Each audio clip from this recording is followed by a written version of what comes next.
안녕하세요. 저는 서울 강서구에 사는 여성이에요. TV 속에서만 보던 사연이 저에게도 나타나더라고요.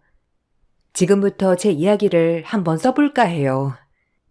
전 엄마랑 그리고 여동생 셋이서 살았어요.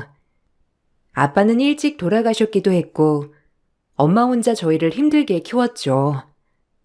어린 나이엔 이게 당연한 줄 알았지만, 나이를 먹고 보니 절대 당연한 일이 아니었다는 것을 뼈저리게 느끼고 있어요.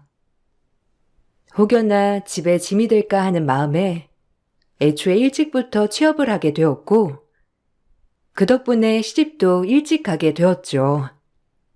전 물류센터 격리 일을 하고 있었고, 남편은 같은 물류센터 직원이었어요. 자주 보다 보니 정도 들고, 그러다 보니 결혼도 하게 되었죠. 딸린 식구가 많은 남편이었지만 그래도 성실성 하나만 보고 결혼을 결심했죠. 이 남자랑 결혼을 하면 내 눈에 눈물은 안 나겠다 하고요. 제가 결혼도 하고 독립도 하니 엄마는 조금이라도 안도하셨어요. 가뜩이나 대학을 기어이 가겠다는 동생 때문에 경제적으로 많이 힘들어 하셨거든요. 전 그런 엄마를 도와드린 셈이었죠. 하지만 절대 후회하진 않습니다. 제가 선택한 일이니까요. 미안하다. 너한테 해준 것도 없는데 이렇게 빨리 시집이나 가게 하고. 너도 꿈이 있을 텐데 정말 미안해. 아니야, 엄마 괜찮아. 지금까지 이렇게 키워준 것만으로도 난 너무 기쁘지. 아빠 없이 엄마 너무 힘들었잖아. 안 그래? 아휴, 내 마음 알아주는 건 너뿐이야, 정말. 철도 일찍 들어가지고, 아휴, 너만 보면 왜 이렇게 짠한지 모르겠다, 진짜. 그렇게 생각 마. 내가 선택한 길인데 뭐. 후회 안 해, 엄마. 그러니까 엄마도 이제 좀 여유롭게 살아. 늘 엄마는 절 안타까워 하셨어요.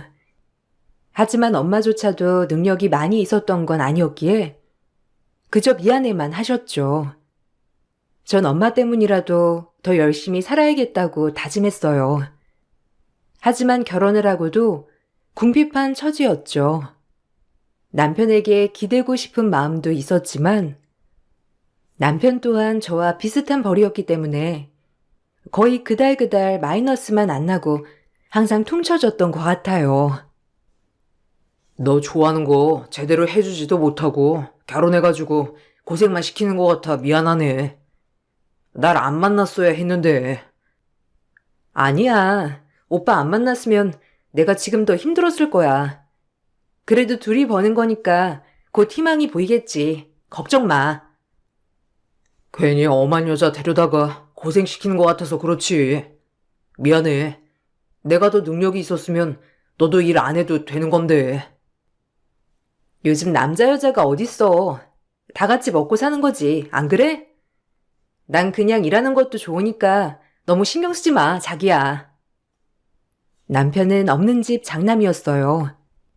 딸린 식구만 3명이었고 늘 돈에 허덕이는 삶을 살았죠.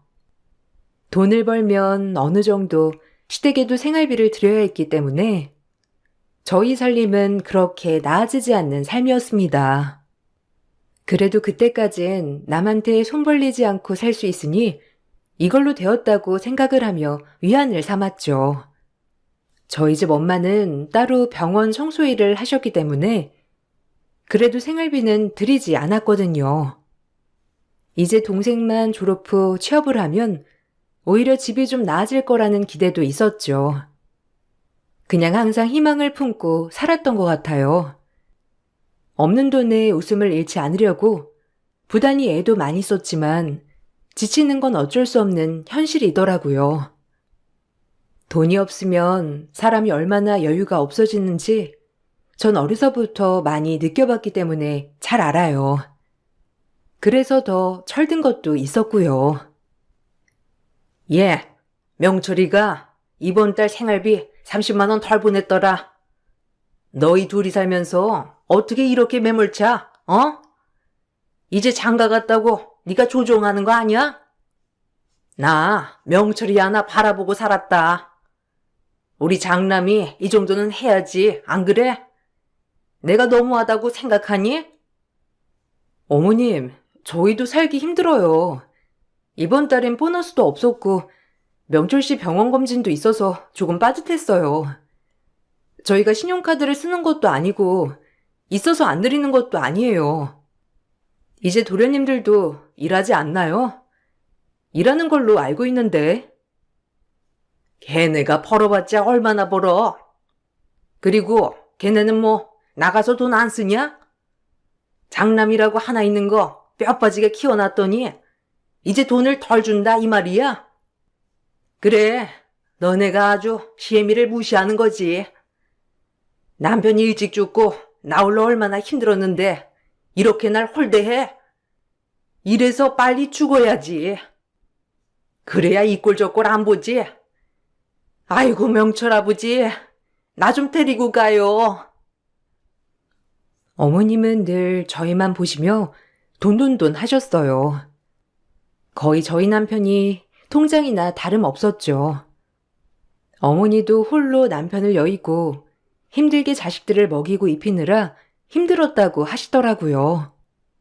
그것을 이해 못하는 것은 아니지만 늘 돈돈거리는 시어머니 때문에 전 스트레스가 쌓여가고 있었어요. 게다가 어머니라고 하면 사족을 못 쓰는 남편, 대한장 콜라보였죠. 얼마나 기가 차던지 저희가 여유가 되면 당연히 저희 혼자 부양해도 괜찮다고 생각했지만 지금은 솔직히 둘이 벌어야 겨우겨우 버틸 수 있었어요. 그냥 이번 달 우리가 조금 더 아끼고 어머니한테 생활비 좀 더 붙여드리자. 어머니가 낙이 뭐가 있겠어, 안 그래? 그럴 거면 나랑 결혼을 왜 했어? 나 호강시켜준다며. 여태껏 우리 집에 고기 한번 사가봤어? 당신은 그저 자기 어머니만 중요하지? 우리 엄마도 병원 청소하면서 안 아픈 데 없이 힘들어, 알아? 생활비 좀 더 주면 그 마이너스 나는 돈은 어떻게 충당할 건데? 나 정말 자기 어머님 소중해. 그런데 우리 이렇게 마이너스 내가면서 하는 건 아니잖아, 안 그래? 안 하겠다는 게 아니라 도련님들이랑 같이 충당하자는 거야. 그게 맞는 것 같기도 하고 이번 일은 내 얘기 들어줬으면 좋겠어. 나도 정말 여유 있으면 이러지 않아, 자기야. 내가 대리운전이라도 뛰면 되잖아. 그렇게 너무 몰고 가지 마. 우리 엄마가 불쌍하지도 않냐? 가뜩이나 힘들어 하시는데. 뭐가 불쌍하다는 거야? 자기야, 우리 엄마도 아빠 일찍 돌아가시고 혼자 고생하신 분이야, 지금까지. 근데 나한테 손 안 벌리려고 그렇게 아등바등 사시는 거 안 보여? 자기 엄마만 불쌍하지? 아무튼 생활비 더는 못 드려. 우리도 너무 빠듯하고 도련님들도 있잖아. 자기만 자식이야? 도련님들한테도 이 문제는 정식으로 의논해 봐야겠어. 우리만 자식 아니잖아. 난 그렇게 생각해. 전 이 문제만큼은 칼이었어요. 남편 혼자 외동도 아니고 굳이 도련님들도 있는데 이렇게 남편만이 혼자 어머님을 부양한다는 게 제 상식으론 이해가 가지 않더라고요. 그래서 도련님들을 불러다가 얘기를 했어요. 다들 이제 사회생활을 하는 사람들이었으니까요. 하지만 도련님들은 내켜하지 않더라고요. 이제 본인들 밥벌이는 다 하는 걸로 알고 있는데도 불구하고 말이죠. 어이가 없었어요. 이제 우리 형제들 각자 얼마씩 해서 한 달에 어머님 생활비 드리는 걸로 해요. 저희 쪽만 부담하기에 솔직히 버겁네요. 에이, 형수. 우리가 벌어봤자 얼마나 번다고. 형이 더 많이 벌잖아요. 저희는 기껏해야 반값 내고 나면 생활비 정도인데. 이것마저 엄마한테 드리면 진짜 밥도 못 먹어요. 사회초년생이 무슨 힘이 있나요? 당분간 저희는 빼주세요. 좀 더 벌면 그때 할게요. 그러게요, 진짜. 저희가 뭐 있는데 안 하는 것도 아니고 없어서 그런 건데. 당분간만 이해해 주세요, 형수님. 네? 도련님들은 사회 초년생이란 이유로 어머님에게 생활비를 드리는 게 버겁다고 하더라고요. 솔직히 마음속에서 쌍욕이 나왔지만 애써 침착하고 우아하게 말하려고 노력했어요. 남편에게도 이런 일이 계속되면 정말 힘들 것 같다고 얘기를 했기 때문에 남편도 어느 정도 저를 돕는 신용을 하더라고요. 남편마저 강경하게 나오니 도련님들은 그제야 수긍하는 듯 했죠. 그래도 10도 어렵냐? 너희들은 10씩 해서 20 정도만 보태줘 그럼. 난 하던 대로 할게. 엄마가 힘들어 하셔서 그래. 아휴, 진짜 핸드폰비에 교통비에 밥비 하면 빠듯한데. 알겠어 뭐. 형이 힘들다는데 뭐 어쩔 수 없지. 알겠어요 형수님. 그렇게 시동생들에게 겨우 얻은 게 도합 20만 원이었어요. 그래도 20만 원이라도 저희 쪽에서 덜 드려도 된다는 생각에 조금은 마음이 놓였죠. 시어머니는 불쌍한 막내 아들들 돈이 어딨냐며 안쓰러워하셨지만 워낙 제가 더는 생활비를 못 올려드린다는 엄포에 시어머니도 어쩔 수 없다는 듯 단념하였죠. 아무래도 저희는 둘이 번다고 생각해서 아주 돈이 남아돈다고 생각하시는 것 같았어요. 얼마나 어이가 없던지. 그리고 한편으론 남편이 좀 불쌍하더라고요. 장남의 짐이란 이런 것인가 했고요. 애들이 뭔 돈이 있다고? 에휴, 그래 뭐 너희들이 알아서 해. 어쩜 너 참 성깔 그렇다. 에휴, 일단 알겠어. 널 누가 말리니? 저희도 힘들어서 그러는 거니까 어머님이 이해해 주세요. 그리고 자식이 무슨 명철 씨 한 명인가요? 다들 자식 노릇 해야죠.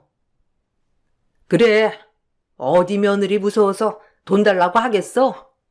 참나, 아들 키워봤자 아주 다 필요 없다더니 이 말이 꼭 맞아. 어머니, 그래봤자 어머님한테 한 달에 저희가 드리는 생활비 150만 원이에요.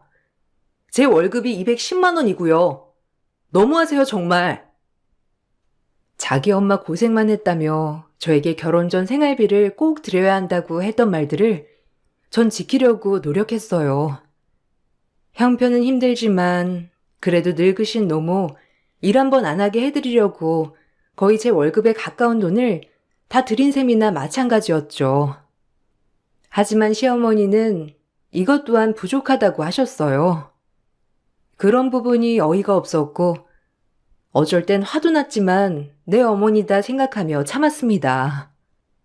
그렇게 생활비 20만 원이란 돈을 사수하고 전 이 돈마저도 신이 났어요. 그 정도로 하루하루가 힘든 생활이었죠. 이제 조금 긍정적으로만 생각해보던 찰나 저희 친정 어머니에게 큰일이 닥쳤어요. 그렇게 이제 본인만을 위해서 살면 된다고 했던 찰나 엄마는 간암이라는 중병을 얻고 말았죠. 보험들 여유조차 없었던 엄마에게는 수술비와 약값이 너무 큰 타격이었어요. 어쩌니? 이제 그냥 죽어야지. 내가 어떻게 돈도 없는데 하필 내가 암에 걸려. 미안하다 정말. 해준 것도 없이. 아니야 엄마. 내가 어떻게든 해볼게. 그러니까 수술 받고 항암도 받자. 돈은 어떻게든 구하면 돼. 나 모아놓은 돈도 있고. 엄마 건강이 중요하지. 지금 돈 걱정할래? 그런 말 하지 말고 몸 상태나 신경 써. 알겠지? 나 엄마 아픈 거 진짜 싫단 말이야. 저도 앞이 캄캄했어요. 당장 모아놓은 돈도 돈이지만 계속되는 항암 치료에 약값까지 정말 눈앞이 캄캄하더라고요. 그리고 이 세상 모든 것들에게 다 원망스럽더라고요. 왜 하필 우리에게 이런 일이 일어났나 싶으면서 정말 속상했죠. 그래도 부부라고 전 남편에게 이런 사실을 얘기하며 같이 어떻게 하면 좋을지 얘기를 해야겠다고 생각했어요. 하지만 돌아오는 대답은 냉혹했죠. 전 그동안 제가 시어머니에게 정말 잘했다고 생각을 했기 때문에 남편이 이럴 줄은 몰랐어요. 뒤통수를 세게 맞는 듯 했죠. 엄마, 어떡하지? 지금 당장 수술 받으셔야 하고 항암도 여러 번 해야 한대. 약값도 약값이고 자기 혹시 돈 좀 있어? 내가 돈이 어딨어. 나 궁핍한 거 당신이 제일 잘 알잖아. 그리고 장모님은 그 연세에 지금까지 모아놓은 돈도 없대. 뭐? 혼자 힘으로 자식들 키우면서 돈을 어떻게 모아? 가뜩이나 민지는 졸업도 안 했는데 뻔히 알면서 그래? 아휴, 모르겠다. 솔직히 민폐지. 없이 살수록 건강을 잘 챙겨야 했는데 그동안 검진 한번 안 받고 뭐 하셨대? 아, 진짜 말 막하네. 우리 엄마가 돈이 많았으면 검진 안 했겠어? 같이 없이 사는 처지에 말을 꼭 그딴 식으로 해야 해? 당신 진짜 정 떨어진다. 이제 알겠어. 난 그냥 너네 집 생활비나 보태주는 사람이었지? 너네 엄마가 아팠어 봐. 나한테 돈 안 달라고 했겠어? 진짜 웃긴다. 민폐라고? 너네 엄마 아프면 내가 똑같이 얘기해줄게. 알겠어? 됐다. 내가 뭘 바래. 그리고 그동안 내가 어머님한테 줬던 돈 생각해봐. 난 왜 헌신했니 그럼? 진짜 부질없다. 이제 돈 못 들여 더 이상. 전 진짜 믿는 도끼에 발등시키는 기분이었어요. 그딴 식으로 말하는 남편을 보고 있자니 남편은 철저히 남의 편이더라고요. 그리고 이 일이 있고 나서 얼마 후 남편이 시어머니에게 무슨 소리를 했는지 저에게 전화가 와 막말을 쏟아내시더라고요. 예, 명철이한테 얘기 들었어. 너희 엄마 암 걸렸다며? 아니 그래서 뭐 돈을 명철이 보고 해달라는 거야 뭐야? 네? 아니요. 돈 해달라고 한 적 없고요. 남편으로서 그냥 의논을 했을 뿐이에요. 그리고 남편이니 당연히 금전적으로도 도움을 받을 수 있지 않을까 생각은 했고요. 제 말이 잘못된 건가요? 그것 때문에 아침 대바람부터 전화하신 거예요? 그래. 내가 어제 잠을 못 잤어 아주. 아니 네 엄마 아픈 걸 가지고 왜 명철이 보고 어쩌라고 말하는 거야? 가뜩이나 애 얼마나 심란하겠어. 안 그래? 너 아주 웃긴다. 이러려고 결혼했지? 뜯어먹으려고 해도 유분수지. 너희 집 일 너희가 알아서 해. 어머니, 너무하시네요. 저 지금껏 어머니 생활비 드리면서 한 번도 명철 씨 보고 너네 엄마라고 한 적 없어요. 당연히 제 어머니라고 생각해서 힘들지만 어떻게 해서든지 생활비를 드리려고 했고요. 그런데 지금 저희 집 일은 저보고 알아서 하라고요? 아니, 결혼을 했으면 출가 외인이지. 왜 이런 얘기를 하냐고? 막말로 팔자가 그거밖에 안 되나 보지. 안 그래? 아유, 기막혀. 매달 생활비는 꼬박꼬박 보내라. 너네 엄마 아픈 건 아픈 거고 나 줬던 건 주라고. 알겠어? 아니 너네 엄마는 왜 이렇게 민폐야? 여러 군데. 전 어머님의 얘기에 분통이 터져 전화를 끊어버렸고 계속 울리는 전화를 받지도 않았어요. 제가 전화를 받지 않자 문자로 또 막말을 늘어놓더라고요. 원래도 인정머리 없으신 분인 건 알았지만 이 정도까지일 줄은 정말 몰랐습니다.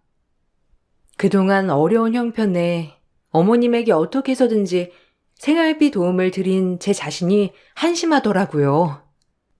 남의 어머니한테 뭘 그리 잘하려고 했을까요? 이렇게 우리 엄마 아파가는 것도 모르고 말이죠. 속절없이 눈물이 앞을 가리더라고요. 참 한탄스럽기도 하고요. 눈앞이 깜깜했죠. 난 분명 말했다. 너희 집 일 너희가 알아서 해. 우리 명철이 돈 한 푼이라도 들어가면 내가 진짜 가만 안 둘 줄 알아. 이 문자를 보는 내내 참 많은 생각이 들더라고요. 정말이지 남편은 그냥 남이었고 시댁마저도 저에게 정말 남이라는 사실을요. 전 슬퍼할 겨를도 없이 페이가 조금 더 센 일을 알아봐야 했어요. 다행히 회사 언니 소개로 한 가정집의 가사 도우미를 소개받았죠. 한 번도 남의 집 일은 해본 적이 없지만 불법적인 일을 제외하곤 페이가 굉장히 세더라고요. 그래서 바로 하겠다고 했어요. 언제부터 출근이 가능하냐는 말에 바로 다음 주부터 출근이 가능하다고 했죠.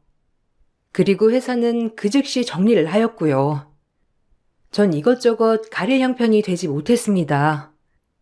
하루라도 빨리 돈을 마련해야 엄마 병원비와 약값을 벌 수 있었거든요. 다행히 동생도 기특하게 학교를 휴학하고 아르바이트 전선에 뛰어들었습니다. 어떻게 해서든지 엄마의 약값이라도 같이 벌기 위해서요. 안녕하세요. 오늘부터 일하게 되었어요. 잘 부탁드릴게요. 이런 일이 처음이라 서툴 테지만 많이 알려주시면 감사하겠습니다. 네, 오늘 처음이죠? 대충 일하는 거 알려드릴게요. 아참, 대부분 사모님이 집에 상주하고 계셔서 조용조용 하셔야 해요. 워낙 예민하신 분이거든요. 자주 마주치지 않아도 되고 그냥 집안 정도만 깨끗이 해주세요. 그리고 저 방엔 절대 출입 금지고요. 집사의 말에 따라가 본 방은 거실 끝에 있는 작은 방이었죠. 그 방은 절대 출입 금지라고 했어요. 사모님이 예민하니 청소와 음식만 조용조용 하다가 빨리 퇴근하라고 하길래 그런다고 했죠. 그렇게 저의 가사 도우미 일이 시작되었어요. 처음 하는 일이라 몸이 고됐지만 일당도 셌고 딱히 저와 부딪히는 사람이 많이 없었기 때문에 일은 할만 하더라고요. 그렇게 전 제 앞날을 헤쳐나갔어요. 문득문득 남편에게 올라오는 서운한 감정, 그리고 시댁 식구들에 대한 원망이 떠올랐지만 지금은 그것보다 엄마의 병원비를 버는 것이 더 급했기 때문에 저희 서운함은 잠시 미뤄두었죠. 그렇게 쓸고 닦고 일을 열심히 하고 있었어요.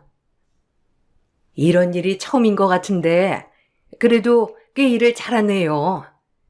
사모님도 아직까지 별 말씀 없는 거 보면 괜찮아 하시는 것도 같고. 아, 정말요? 감사해요. 아직 사모님을 제대로 보진 못했지만 그래도 다행이네요. 처음이긴 한데 열심히 해야죠. 나름 열심히 해서인지 집사님도 참 일을 잘한다고 칭찬해 주셨어요. 그렇게 일 끝나고 집에 와 엄마의 건강 상태를 확인하고 다시 저희 집으로 가서 몸을 쉬고 이런 생활이 반복되었죠. 지금은 아무것도 신경 쓰고 싶지 않았지만 남편 놈이 제 속을 긁더라고요. 요즘 무슨 일을 하고 다니길래 이렇게 귀가가 늦어? 장모님 댁 다녀오는 건 알겠는데 유부녀가 너무 심한 거 아니야? 상관 마. 엄마 아프든 말든 신경 쓰지도 않는 사람한테 내일 일일이 보고하고 싶지 않으니까. 그리고 지금은 아무것도 신경 쓰고 싶지 않으니까 내 속 긁지 마. 엄마 일만 조금 해결되면 당신이랑도 정리를 하든지 해야지. 난 이렇게 못 살아. 뭐? 이혼이라도 하겠다는 거야? 그래, 누가 무서울 줄 알고? 병든 엄마 뒤치다꺼리 해하는 너 같은 거 나도 필요 없어. 꽤 오랜만에 남편과 대화를 한 것 같은데 참 또다시 상처를 주더군요. 얼마나 마음이 무너지는지 하지만 굳게 마음을 다잡았어요. 내가 지금 이럴 때가 아니라고 생각을 했거든요. 일단 엄마는 급한 수술을 마치셨고 항암을 준비하고 계셨죠. 중간중간 제가 전화를 받지 않자 시어머니는 코빼기도 비추지 않는다며 문자 폭언을 멈추지 않았지만 무조건 무시했어요. 다행히 제가 모아놓은 돈과 엄마가 조금 모아놓은 돈으로 수술비를 충당하였고 이제 어마어마한 약값과 항암 치료값을 벌기 위해 전 무조건적으로 뛰어야 했어요. 그래도 엄마에게는 마음 편하라고 늘 웃어 보이며 말했죠. 엄마는 몸만 신경 써야 했으니까요. 저 집사님, 오늘은 주방 쪽 청소하면서 이것저것 밑반찬 만들어 놓으려고 하는데 괜찮을까요? 너무 창거리가 없어서. 아, 네. 그렇게 하도록 해요. 너무 시끌벅적하기만 안 하시면 되니까 적당히 준비하시고 오늘 그거 마치면 퇴근하세요. 간단하게 음식 반찬거리들 좀 하고 주방을 치우고 이제 퇴근하려던 그때 사모님께서 큰 소리로 절 불러 세우셨습니다. 그리고 사모님 입에서 나온 말은 절 기함하게 했죠. 정말 세상 태어나서 이런 모욕은 처음이었고 황당하더라고요. 이봐요. 거기에 좀 서볼래요? 냉장고에 분명히 창조림이 있었는데 그쪽 부엌에 들락달락 한 뒤로 없어졌네요. 네? 그 말씀은 제가 장조림을 가져가기라도 했다는 거예요? 아, 오해하신 것 같은데. 오히려 반찬 해놓고 지금 치우고 가는 중이었어요. 그걸 내가 어떻게 믿지? CCTV가 부엌에만 따로 달린 것도 아니고 나야말로 어이가 없네. 이봐요. 얼른 내놓고 나가요. 무슨 소리세요? 절 지금 도둑 취급하시는 거예요? 저는 진짜 아니에요. 제가 왜 장조림을 훔쳐서 나가나요? 뭐가 좋다고? 그야 나도 모르지. 그쪽 같은 부류와 엮어본 적이 없으니까. 말로 하려 했는데 이 사람 말이 안 통하네. 얼른 내놓으라니까. 그 순간 사모님은 제 팔을 잡아당기시고 가방을 끌어내리셨고 그러는 바람에 긴 팔에 감춰져 있던 제 손목이 드러나게 되었죠. 제 손목엔 어렸을 때 기억도 안 나는 화상 자국이 있었어요. 그 화상 자국을 보자 사모님은 놀란 눈을 하고 본인의 화상 자국을 저에게 대조해 보셨죠.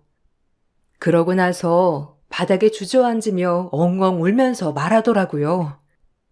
그 뒤의 이야기가 저에겐 더 충격적이었어요. 혹시 나이가 어떻게 되나요? 그 화상 자국 기억나요? 아니, 나 기억 안 나요? 내가 아무래도 당신 엄마 같은데. 네? 엄마라뇨. 아, 죄송합니다.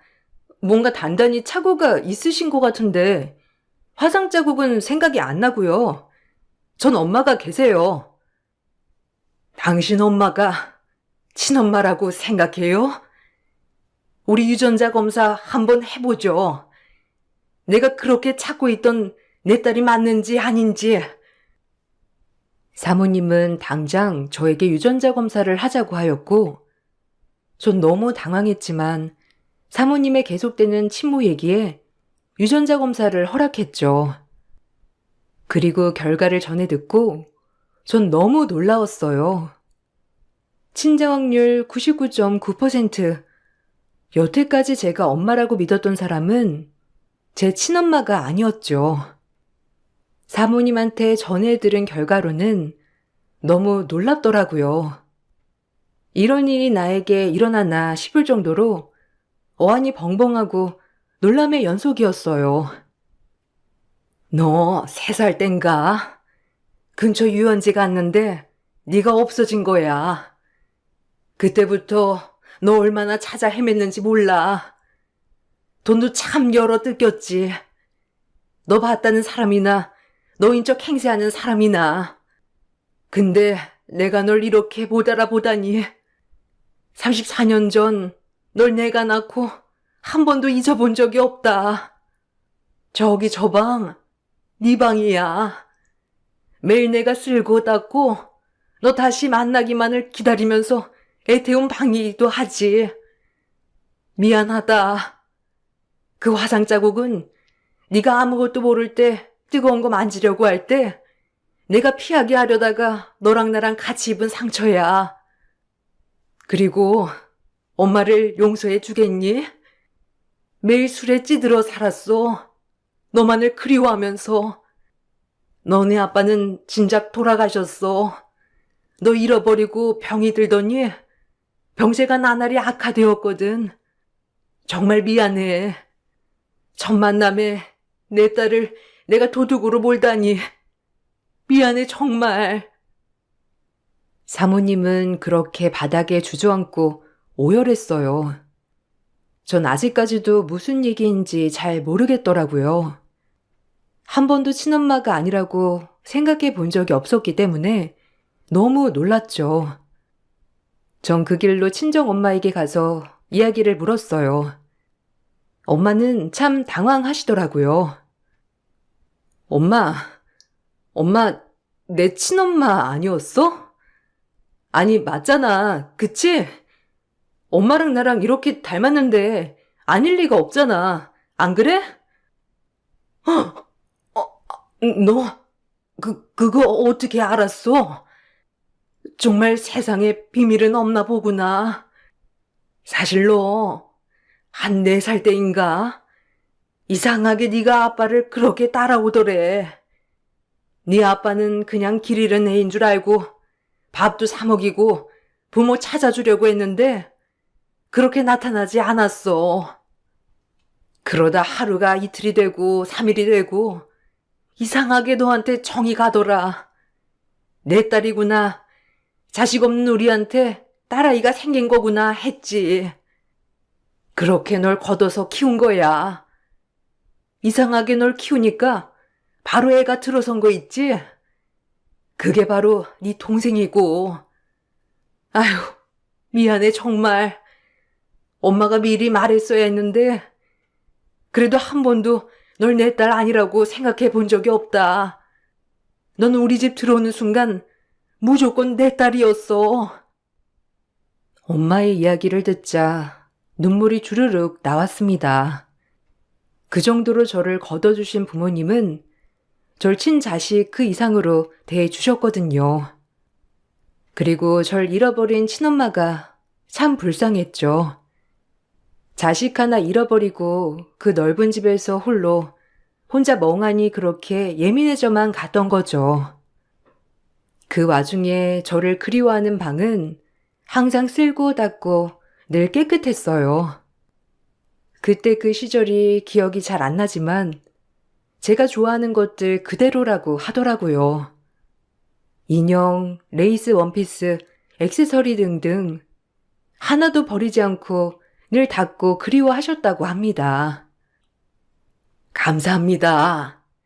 저희 딸 이렇게 예쁘게 키워주셔서 감사해요. 정말 제가 무슨 말씀을 드려야 할지 지금 이제 여한이 없어요. 아니에요. 제가 감사하죠. 전 늘 부족했어요. 공주처럼 살 수 있었던 것을 괜히 저희 집에 들어와서 늘 돈에 허덕이게 만들었어요. 지금도 마찬가지고요. 전 정말 도움이 하나도 되지 않던 엄마입니다. 지금이라도 우리 딸 행복하게 해주세요. 부탁드려요. 친엄마와 엄마의 말에 눈물이 주르륵 흘렀죠. 친엄마는 저희 집 사정을 알고는 지금의 엄마 병원비와 약값을 모조리 다 대주셨어요. 절 이렇게 키워준 은혜라고 하면서 말이죠. 그리고 저에게 당장 일을 그만둘 것을 얘기하고 친엄마가 관리하던 건물을 저에게 넘겨주셨어요.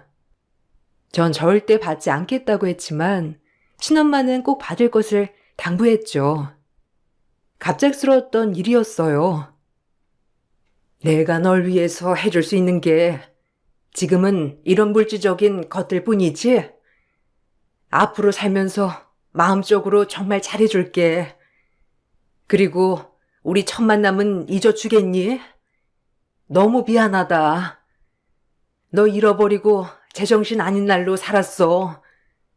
그저 술로 하루하루 버텼지. 미안해 정말. 일단 이거 다 받아줘. 네 거야.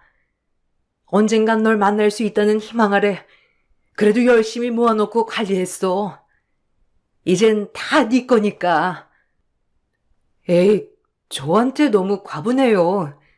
이런 거 관리해 본 적도 없고요. 그리고 힘드셨을 텐데 그 마음 충분히 이해해요. 전 괜찮아요. 친엄마는 한사코 괜찮다고 하는 저에게 모든 걸 양도한다고 했어요. 전 그러기 전 남편과 이혼을 하겠다고 했고 친엄마도 이 사실을 알고 대로 하시더라고요. 사람 새끼들도 아니라며 욕을 하고 가만두지 않겠다는 걸 제가 겨우 뜯어 말렸습니다. 이런 게 엄마가 둘 있다는 느낌이 들었죠. 이제는 제가 무슨 일을 당해도 옆에서 든든한 지원군들이 둘이나 된다는 생각에 기분은 좋았어요. 이혼해. 그리고 어머님한테 소송할 거야. 그동안 내가 들인 생활비 어느 정도 받아와야겠어. 이대로는 못 지나가. 날 그렇게 남대하듯 대하시는데 내가 왜 그동안 생활비를 들였나 한심한 것 같아.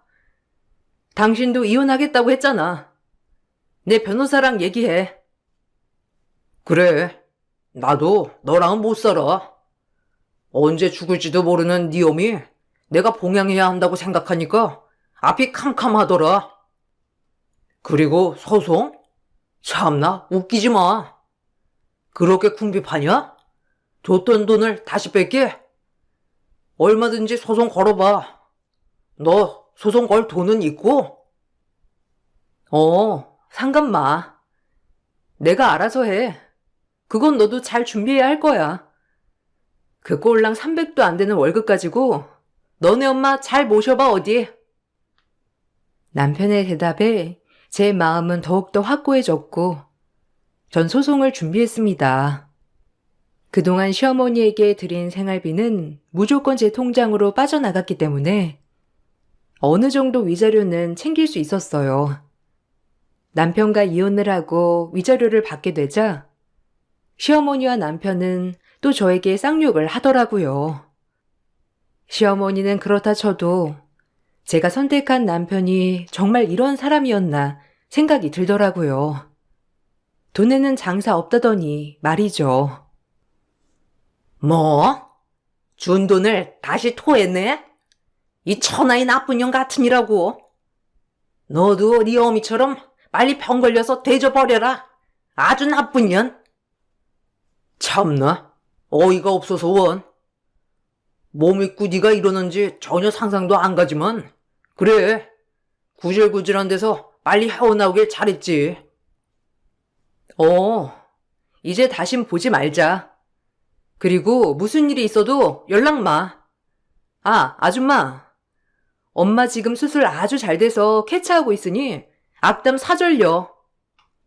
그리고 심보나 그렇게 쓰지 마요. 없던 병도 걸릴라. 이제 그 집구석 아등바등 잘 살아봐. 지긋지긋한 구제불능 인간들 같으니라고. 전 자리를 박차고 나왔고 몇 주가 흘러 남편은 제가 상속녀가 됐다는 것을 친한 회사 언니에게 듣고 저에게 연락을 해오더라고요. 그렇게 쌍욕하던 시어머니도 마찬가지로요. 아무래도 돈밖에 몰랐던 시어머니는 절 놓친 걸 더 안타까워 하셨죠. 얼마나 가증스럽던지 오히려 이 사실을 알게 된 게 정말 통쾌했죠. 이렇게 돈 앞에 간사한 인간이었다니 생각이 들더라고요. 너 친엄마 따로 계시다며? 민희 씨한테 들었어. 아니 왜 말을 안 했어? 진작 말해주지. 우리 만나서 얘기하자. 누구세요? 차단할 거니까 연락하지 마. 목소리 왜 저래? 이제서야 기어 들어가는 척이야? 당신이 정말 이런 사람일지 몰랐어. 제가 이 말을 하자마자 시어머니가 가로채서 전화를 받더니 애걸복걸을 하시더라고요. 빨리 죽으라는 둥 폭언은 온데간데 없고요. 그렇게 돈에 있어서는 강약약 강인 사람들이었죠. 오히려 통쾌하고 속이 시원하더라고요. 이미 이혼을 마친 상태라서 더 그렇고요. 예, 미안하다. 나 때문에 그러니? 내가 너 하풀릴 때까지 연락 안 할 테니 우리 명철이한테 한 번만 기회를 줘, 어? 아줌마, 명철이고 나발이고 전 다 싫어요. 그 집구석. 빨리 법원에서 판결 나온 위자료 집행이나 이행하세요. 아줌마 욕심이 이 화를 부른 거야. 알아? 그렇게 돈 없는 친정엄마 구박하며 악담을 하더니 돈 많은 친정엄마 생겼다니까 이제서야 알랑방기? 애 없을 때 이혼하길 잘했지. 당신이랑 조금이라도 피로 연결되어 있는 거 끔찍하거든. 하여튼 밑바닥 잘 봤수다. 그럼 이만. 전 매몰차게 전화를 끊어버렸죠. 그리고 지금은 시간이 좀 지난 상태예요. 친정엄마는 무사히 항암을 마치셔서 추적 관찰 중에 있고요. 전 친정엄마와 친엄마 사이를 오가며 지내고 있죠. 친정엄마도 절 키워주신 소중한 엄마니까요. 저 역시 이렇게 얼떨떨할 수 있는지 생각이 들지만 오히려 지금은 엄마가 2명이니 천군만마를 얻은 것 같이 기쁩니다. 친엄마는 저한테 뭐가 그렇게 미안한 게 많은지 매번 잘해주시려고만 하시고요. 다행히 친엄마는 술도 끊으시고 이제 쾌활하게 지내려고 노력하세요. 그런 엄마들을 보고 있으니 저까지 마음이 참 뿌듯하더라고요. 지금 이제 제 소망은 저희 가족 아프지 않고 건강하게 이 시기를 잘 보내서 행복하게 지내는 거 딱 하나 소망하는 거랍니다. 여러분들도 건강 잘 챙기세요. 건강이 보약이더라고요. 제 글 읽어주셔서 너무 감사드리고 이만 글을 마치겠습니다. 안녕하세요.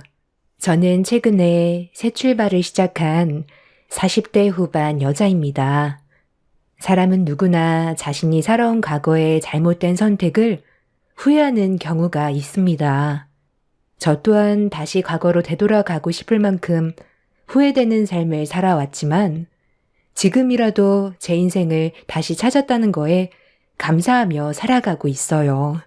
남편과 결혼 생활한 지 16년 차가 넘어갔지만 인연이 아니라는 것을 느끼게 되면서 이혼을 결정하게 되었고 지금은 중학생이 된 아들, 딸과 함께 살아가고 있습니다.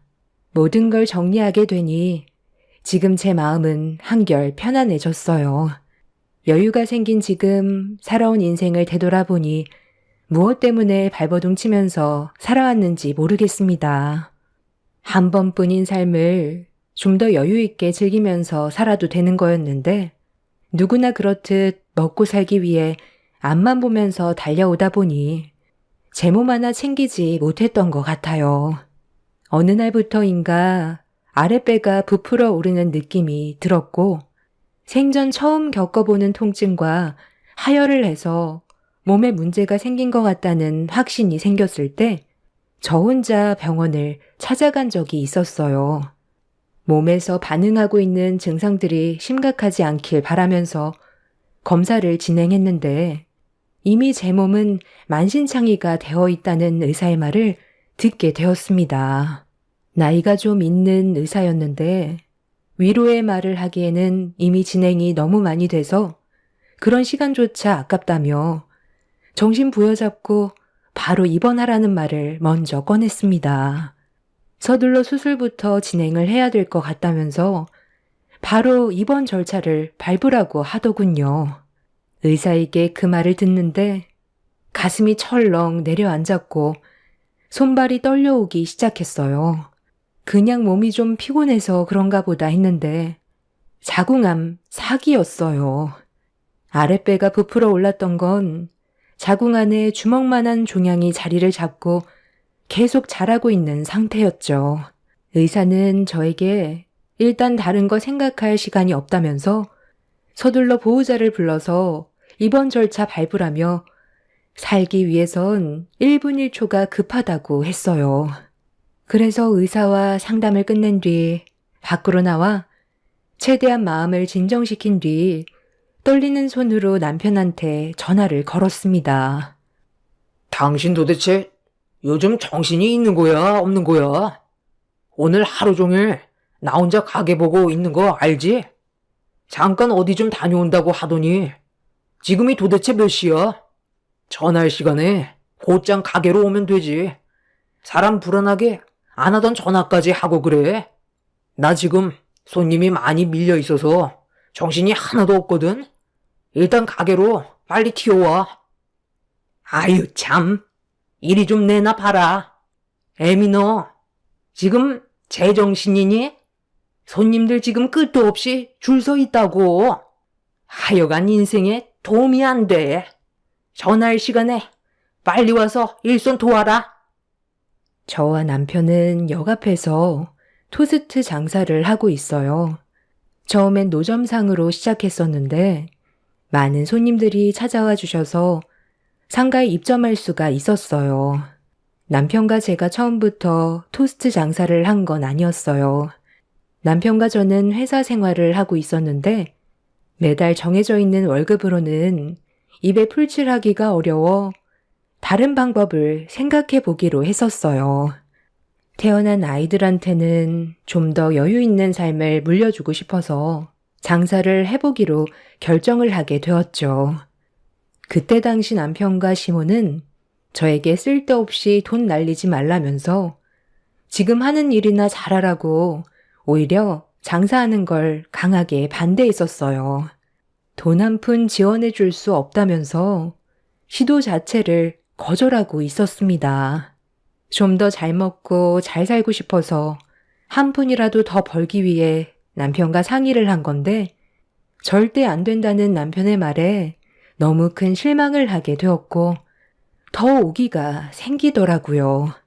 보란 듯이 잘 돼서 남편의 선택이 잘못된 거라는 걸 알려주고 싶었습니다. 그래서 부모님께 어느 정도의 금전적인 도움을 받아 장사를 시작하게 되었습니다. 처음 해보는 노점상이었지만 열심히 노력한다면 분명 좋은 결과로 되돌아올 수 있을 거라 믿었어요. 남편과 시모는 제가 역 앞에 차린 노점상을 보더니 돈만 날리게 생겼다면서 분명 후회할 거라고 부정적인 시선으로 바라보면서 온갖 불만은 다 터뜨렸어요. 그런 상처되는 말들을 듣게 되자 더 잘 되고 싶은 마음에 제가 가져가는 것보다 손님들께 더 드려서 소문 좀 많이 내달라고 아낌없이 퍼줬습니다. 손님들은 제가 성공하고 싶어 한다는 마음을 알았는지 어려운 상황에 도와주셔서 빠르게 자리를 잡을 수 있었고 역전에서 출퇴근 시간만 되면 많은 손님들이 찾아와 주셨습니다. 벌어들이는 수익은 많지 않았지만 그래도 안정적으로 운영할 수 있다는 거에 감사했어요. 하나의 토스트를 팔아 많은 이윤을 남기기 위해 속재료를 아끼는 것보다 적게 남아도 속재료를 아낌없이 채워 넣어 손님들이 만족하신다면 분명 또다시 찾아와 줄 거라 믿고 있었어요. 항상 손님 입장에서 생각을 하면서 장사를 하다 보니 그 결과는 좋았고 열심히 노력하는 모습을 뒤에서 지켜본 남편과 시모는 장사가 잘 되자 본인들이 잘못 생각했었다고 인정하면서 그제서야 가족끼리 도와야 하지 않겠냐며 들어왔어요. 그리고 제 옆에서 부족한 일손을 돕기 시작했고 부모님께 빌렸던 돈과 대출금까지 전부 갚을 수 있었습니다. 그리고 남편도 다니던 회사를 그만두고 전적으로 장사하는데 매진하게 되었죠. 그렇게 앞만 보면서 열심히 살아오다 보니 어느새 노점이 아닌 상가에 가게를 차릴 수 있었는데 16년의 세월 동안 쉬지 않고 달려왔는지 망가진 제 몸은 돌이킬 수 없는 결과로 이어졌어요. 혼자서 감당할 수 없는 정신적인 충격 때문에 남편한테 전화를 한 거였는데 저보단 눈앞에 보이는 손님들이 우선이었습니다. 다시 침착하게 연락을 시도했지만 남편은 제 전화를 받지 않았어요.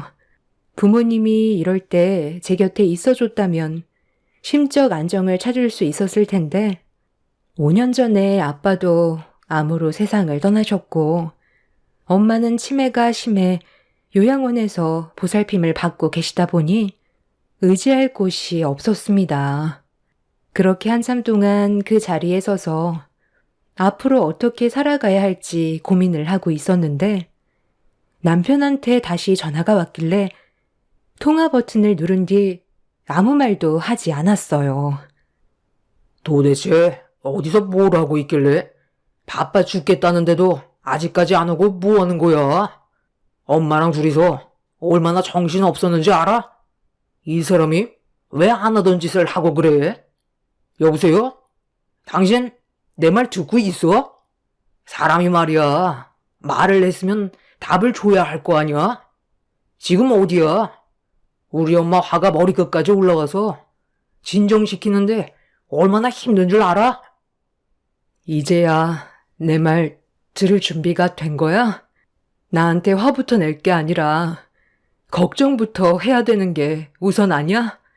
평소와 다르다는 걸 느꼈으면 무슨 일이 생겼다는 건데 어떻게 당신 할 말만 하고 그냥 끊어버릴 수가 있어? 내가 오죽했으면 당신한테 전화했겠어? 여기 병원이야. 나 바로 입원해야 되니까 간단하게 짐 챙겨서 병원으로 와줘. 지금 자궁암 사기래. 서둘러 수술하지 않으면 더 큰 문제가 생길지도 모른다고 했어. 기다리고 있을 테니까 일단 서둘러 병원으로 와줘. 뭐라고? 자궁암? 에이, 당신이 무슨 암이야. 나보다 건강하잖아.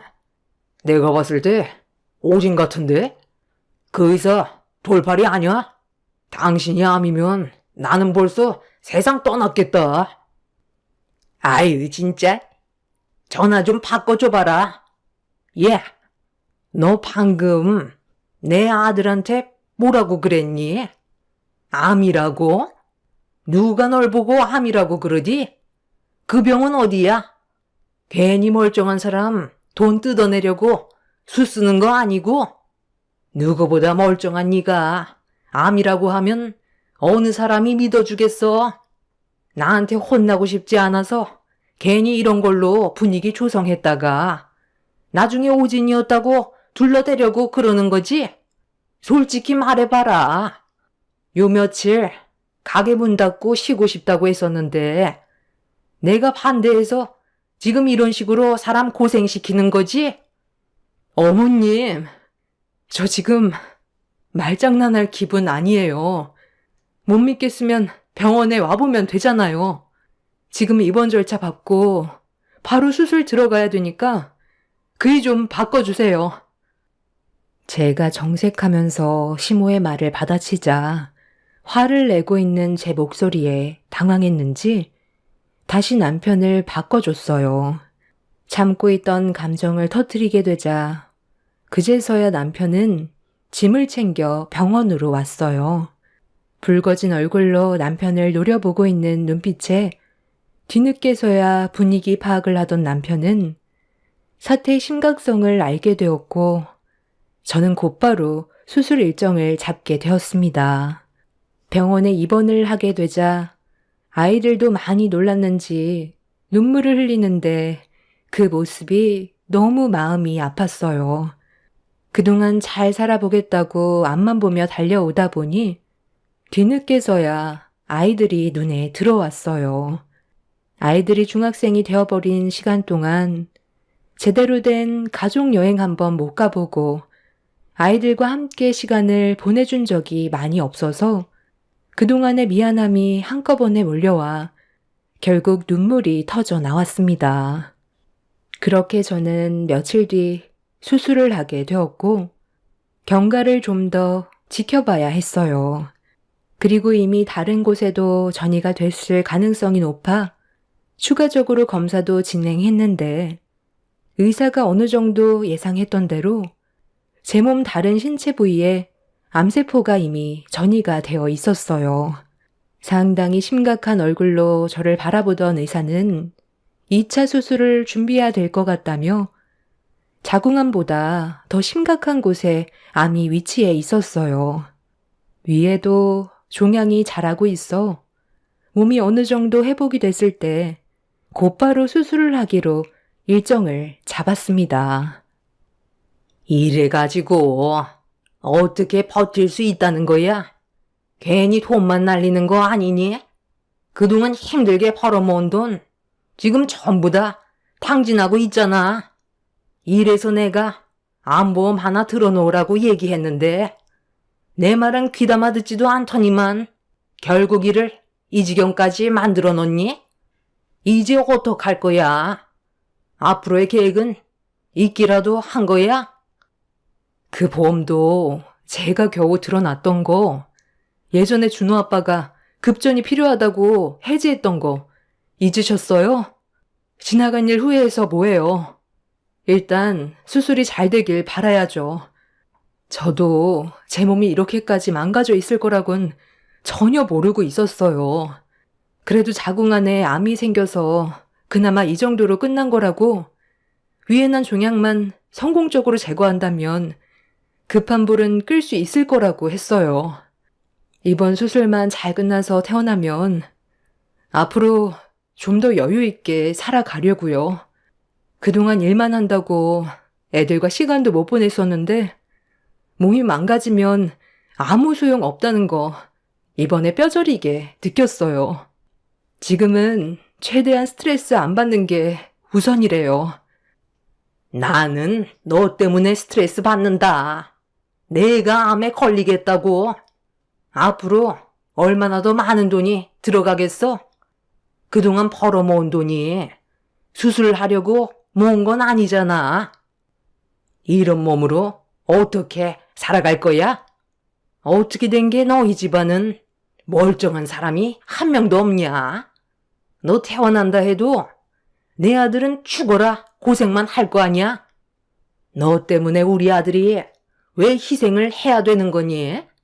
똑같이 생활했는데 왜 너한테만 문제가 생긴 거냐고. 아무리 생각해봐도 이건 정말 아닌 것 같다. 인생이 길지도 않고 눈 깜빡하면 세월 다 가는데 남은 인생 병수말만 들다가 세상 떠날 네 아들이 너무 불쌍해서 고민 끝에 결정한 거니 너도 내 의견에 존중해 주는 게 좋을 거다. 퇴원하게 되면 둘이 그만 정리해라. 어차피 벌만큼 벌었으니 재산 분할해서 각자 살 길 찾는 게 좋지 않겠니? 너는 내 의견에 찬성하지? 그러니까 지금 이 사람과 이혼하라는 거예요? 제 몸이 이러니까 더 이상 쓸모없다고 판단한 거네요. 그동안 제가 가정을 위해 어떠한 삶을 살아왔는지 두 눈으로 전부 봐왔으면서 이제 단물 다 빠진 것 같으니까 갈라서라고요? 어머님 며느리로 16년간 뼈 빠지기 일해왔는데 암에 걸렸으니 필요 없다는 거예요? 그럼 너는 내 아들이 불행했으면 좋겠어? 암에 걸려서 수술 끝나고 후유증 때문에 제대로 된 삶을 살지 못한 사람들이 수두룩하단다. 너도 그중 한 명이 될 수 있는지도 모르는 일이잖아. 내가 그 꼴을 어떻게 보면서 살아가겠어? 힘들게 돈 벌은 이유가 뭐야? 잘 먹고 잘 살기 위해 고생한 거 아니었어? 너 몸 치료하는데 돈 쓰려고 모은 거 아니니까 이번에 이렇게 된 거 여기서 끝내자는 거다. 네가 원하지 않아도 내가 진행시킬 거다. 저는 시모의 말에 당황해서 남편의 얼굴을 바라봤는데 제 눈을 피하더라고요. 그때 이미 시모와 남편이 입을 맞췄다는 걸 알 수 있었고 저와 이혼하길 원하고 있다는 걸 확실하게 알 수 있었습니다. 아플 때 받았던 상처는 평생 간다잖아요. 그때 남편과 시모의 행동에 너무 큰 실망을 하게 된 저는 태어나게 되면 바로 이혼하기로 결정하게 되었습니다. 예전에도 그랬지만 16년이 지난 현재에도 시모와 남편은 눈앞에 보이는 돈만 보고 제 옆에 있었던 거지. 저를 아내로, 며느리로 인정해 준 게 아니라는 걸 알 수 있었어요. 두 모자에게 받은 만큼 되돌려 주기 위해서는 제가 건강한 몸으로 퇴원을 해야 된다는 걸 그때 온몸으로 느낄 수 있었습니다. 저는 그날 남편과 시모에게 병원에 그만 오는 게 좋을 것 같다며 속에서 끓어오르는 분노를 억누르며 좋게 마무리 지었습니다. 시모와 남편도 가게 일 때문에 2번 올 일은 없을 것 같다면서 뒤도 안 돌아보고 병실에서 바로 나갔어요. 아이들은 저와 남편 사이에 금이 가고 있었다는 걸 예전부터 알고 있었던 터라 제 몸 챙기는 것만 신경 쓰라며 오히려 아이들이 저를 위로해 줬어요.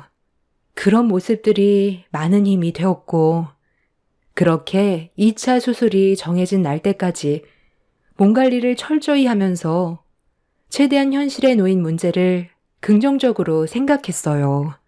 그렇게 치료를 받으면서 지내다 보니 어느새 수술 날짜가 다가오게 되었고 마음의 준비를 하고 있는데 갑자기 병실 문이 열리더니 시모가 고개를 내밀며 들어왔어요. 별로 인사하고 싶지도 않아 몸을 돌려 누웠는데 시모가 누군가에게 말을 붙이며 병실 안으로 들어오라는 말을 꺼냈어요. 시모의 돌발 행동에 고개를 돌려 병실 문을 바라보는 순간 너무 놀라 시모와 여자를 번갈아 가며 쳐다봤어요. 인사해라. 앞으로 너 대신 내 아들과 함께 살게 될 새 며느리다. 네가 혹시라도 오해할까봐 얘기하는데 내 아들과 새 며느리는 아직 서로 얼굴도 모르는 사이다. 그러니 상간소송 그딴 거 소용없다는 거야. 왜냐면 너랑 정식으로 이혼시키고 나서 새 며느리를 우리 집안에 들일 거거든. 쓸데없는 생각하지 말라는 거다. 솔직히 아래 위로 고장나서 더 이상 써먹을 데가 없는 너를 우리 집안 며느리로 들이고 싶겠니? 다른 사람들도 아마 전부 나랑 같은 생각일 거다. 대학까지 나왔고 너보다 젊으니 이 정도면 충분하지 않겠어? 그리고 지금 다니는 회사에서도 적지 않은 월급 받고 있는 것 같은데 내 아들 나이에 이 정도 며느리감이면 아주 100점이지. 내가 여기 온 이유는 이 서류 때문에 왔다. 수술 전에 이혼 서류에 사인부터 하는 게 좋지 않겠어? 네가 만약 문제가 생긴다면 시간이 더 지체가 될 수도 있잖니. 혹시 알아? 수술 잘못돼서 사지마비 되면 손가락 하나 까딱하지 못해 서류에 사인을 못하는 문제가 생기면 골치 아프잖아. 그 전에 이혼 의사가 있었다는 걸 서류상으로 미리 준비를 해둬야 나중에 문제가 생겨도 법적으로 해결을 할 수가 있거든. 괜히 골치 아프게 엮이고 싶지 않다. 새며느리가 원만한 출발을 하길 원하는데 걸림돌인 네가 내 앞을 가로막아서야 되겠니? 그리고 지금 운영하고 있는 토스트 가게는 우리가 인수하기로 했다. 너는 그동안 벌어들인 수익의 일부분만 가져가도록 해라. 어차피 그 몸으로 장사도 못하는데 가지고 있어봤자 뭐하겠어. 내 아들이 운영하는 게 훨씬 좋잖니? 최대한 공평하게 합의 제한하는 거니까 너는 그냥 돈만 가지고 내 눈앞에서 사라지면 되는 거다. 수술실 들어가기 전에 여기에다가 서둘러 사인하거라. 이게 지금 뭐 하는 짓이에요? 그래도 제가 16년간 며느리로 살아온 세월이 있는데 서로 갈라서더라도 좋게 해결하는 게 서로에 대한 예의 아니에요? 어떻게 수술실 들어가려는 제 앞에 새 며느리라고 다른 여자를 데려올 수가 있어요? 지금 한 행동은 제가 수술이 잘못되길 원해서 일부러 이렇게 행동하는 거죠? 그동안 저랑 함께 사는 거 속 터져서 어떻게 살아오셨어요? 저도 더는 며느리 역할 하고 싶지 않고 어차피 이혼하기로 했으니 최대한 빨리 서두르는 게 좋겠죠. 그동안 장사하면서 벌어들인 수익은 제가 가져갈 거예요. 토스트 가게 둘이서 한번 잘 운영해 보세요. 저 없이 장사가 잘 될 거라 생각하는 것 같은데 정말 꿈도 크시네요. 저는 조금의 망설임도 없이 합의 이혼 서류에 도장을 찍었어요. 그동안 제가 벌어들인 수익보다 앞으로 벌어들일 수익이 많다고 생각했는지 시모는 토스트 가게를 달라며 합의서를 저에게 건네주었고 어차피 제 몸은 이미 망가져 있었기 때문에 장사할 수 있는 상태가 아니라서 시모가 원하는 대로 사인을 해줬어요. 그렇게 본인이 원하는 걸 얻게 된 시모는 표정 관리가 안 될 정도로 입이 찢어져서는 저에게 수술 잘 받으라면서 자리에서 일어났어요. 그런데 옆에 있던 새 며느리가 아까부터 저를 힐끗힐끗 쳐다보고 있었는데 시모에게 본처가 이분이 맞냐면서 알 수 없는 말을 하더니 고개를 끄덕인 시모의 뒤를 따라 병실 밖으로 나갔습니다. 병실 문을 닫기 전까지 저를 쳐다본 그 여자의 표정은 제가 생각했던 거와 다르게 뭔가 이상했지만 어차피 2번은 얼굴 볼 일 없을 것 같아 신경 쓰지 않기로 하고 앞으로 있을 수술에만 신경을 썼어요. 그렇게 저는 남편 없이 외로이 수술을 진행하게 되었고 얼마의 시간이 흘렀는지 마취에서 깨어나 눈을 떴을 때 온몸에서 고통이 함께 몰려왔습니다. 그런데 제가 눈을 뜨자마자 누군가 간호사에게 도움을 요청했는데 얼굴을 확인해 보니 좀 전에 시모 옆에 새 며느리라며 들어온 여자였습니다. 깨어나자마자 기분이 좋지 않아 인상을 쓰면서 뭐 하는 거냐고 화를 냈어요. 저 기억 안 나세요? 10년 전에 길거리에 주저앉아 있는 저한테 힘내라며 토스트 건네줬었잖아요. 너무 오래돼서 이미 저를 잊어버렸을 수도 있겠네요. 그때 언니가 저한테 베풀어준 그 작은 마음이 살아가는데 정말 많은 도움이 되었어요. 그날 저는 이 세상을 떠날 생각을 가지고 있었거든요. 그때 저에게 왜 주저앉아 있는지 물어보지도 않고 토스트만 건네줬을 때 제 주머니에는 500원밖에 없었어요. 그래서 그거라도 드리려 하니까 거절하셨고 저에게 음료수까지 건네줬잖아요. 언니가 베풀어준 작은 온정이 많은 도움이 되었고 저를 다시 일어나게 만들었어요. 그래서 사업의 실패에 빚만 가득했던 저와 남편은 다시 일어서기 위해 악착같이 살아갔고 열심히 노력한 끝에 좋은 결과를 얻을 수 있었어요. 그런데 잠깐의 행복도 아주 잠시였어요. 겨우 자리 잡아 숨 돌릴 수 있었는데 2년 전에 저희 남편이 교통사고로 세상을 떠났거든요. 뺑소니 사고였는데 하필 그곳에 CCTV가 없는 시골길이라 아무것도 찾을 수가 없었어요. 남편과 정말 오래간만에 둘만의 시간을 가질 수 있는 여유가 생겨 놀러 갔던 거였는데, 그때 하필 저녁에 잠깐 마트에 다녀오겠다던 남편이 뺑소니 사고를 당해서 행복을 느껴볼 수도 없이 남편을 떠나보내야만 했어요.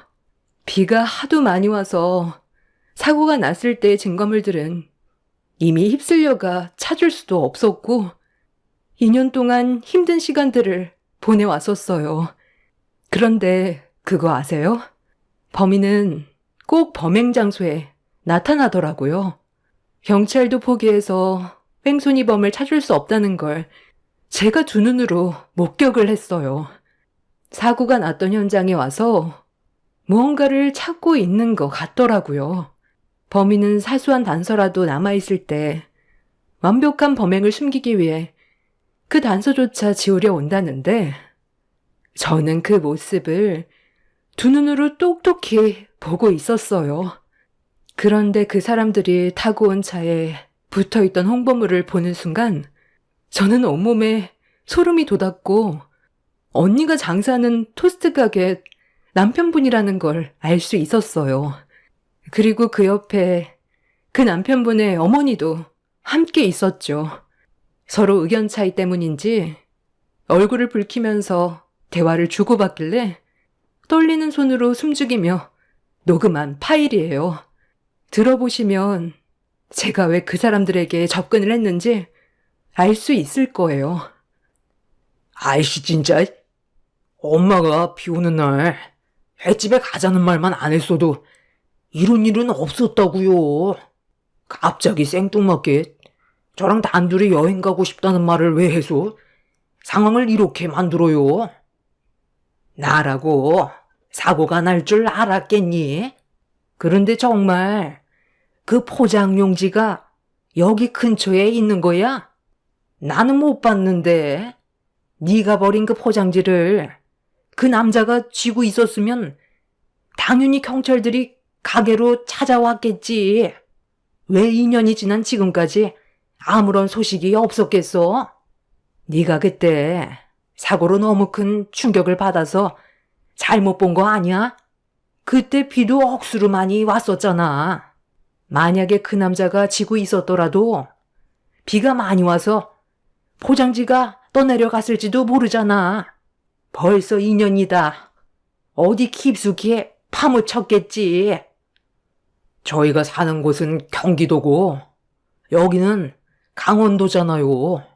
포장지가 여기에서 발견된 것도 의심스러운데 만약 지분이 그대로 남아있기라도 한다면 그때는 우리한테 조사가 들어올 게 뻔하다고요.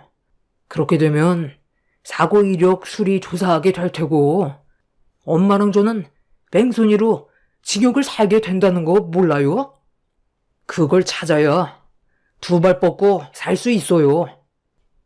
벌써 포장지는 다 찢어져서 없어졌지. 걱정 말고 우리 일이나 신경 쓰자.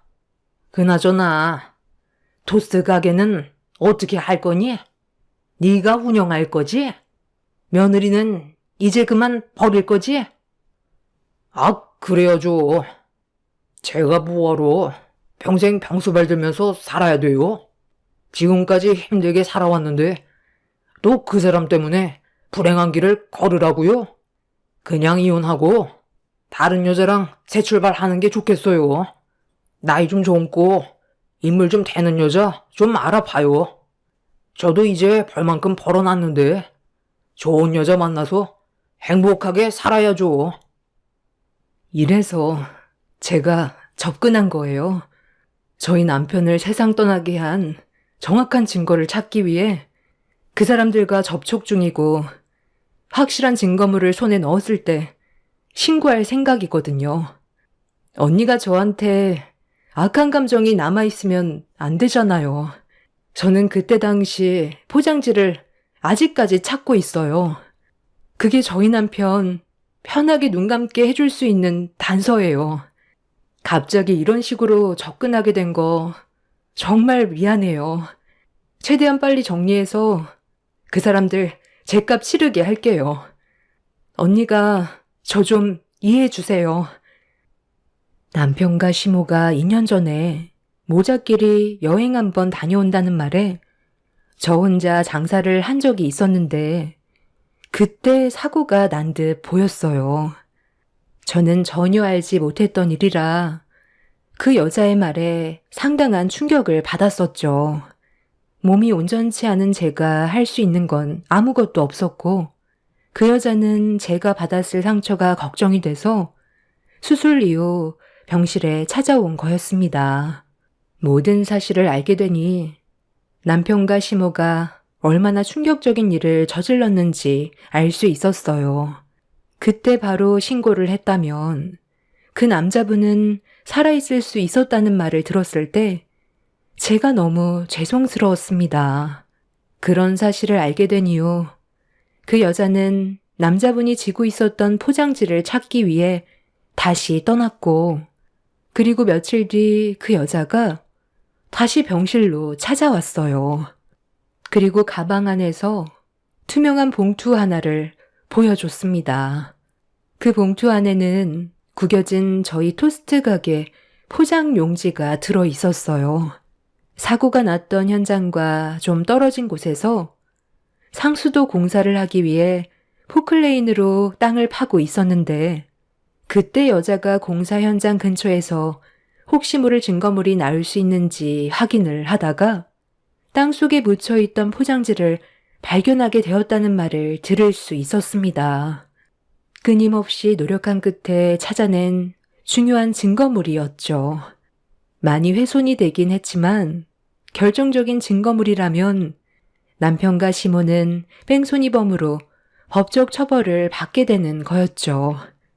그리고 얼마 뒤 남편과 시모는 여자의 신고로 경찰 조사를 받게 되었고 포장지에 남아있던 남자의 혈흔과 남편의 지문이 나오게 되면서 결국 자신들의 범행을 전부 인정하게 되었습니다.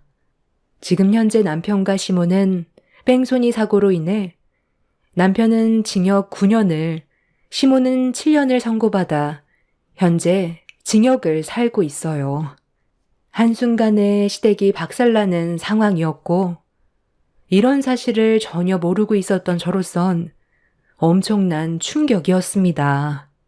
남편과 저는 법적으로 이혼 처리가 되었고 지금 현재 토스트 가게를 처분하고 다른 지역에서 새 출발을 하고 있어요.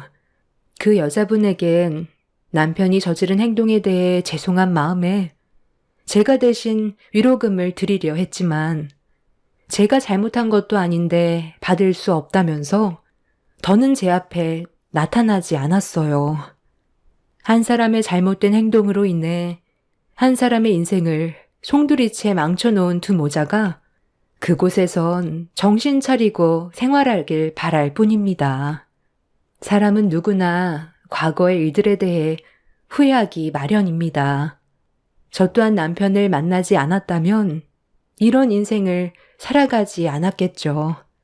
하지만 이미 바꿀 수 없는 인생이기 때문에 현실에 충실하면서 아이들과 행복하게 살아가려 합니다. 다행히 암 수술은 잘 끝났고 앞으로 추가적으로 재발이 되는지 주기적으로 검사만 하면 된다고 하는데 앞으로 남은 인생 걱정 없이 마음 편히 살아가고 싶어요. 제 사연 들어주신 분들 감사합니다. 안녕하세요. 저는 40대 초반 여자입니다. 최근에 정말 어이없는 일들이 눈앞에 펼쳐져서 사연을 신청하게 됐습니다. 작년에 남편과 이혼을 했어요. 이유는 저 말고 다른 여자와 바람을 피워서 위자료 받고 각자 갈 길을 가게 됐었죠. 그때 당시 저에게는 상상조차 하지 못했던 일들이라 하늘이 무너져 내리는 것만 같은 충격적인 상황을 겪었던 터라 한동안 아무것도 할 수가 없었습니다.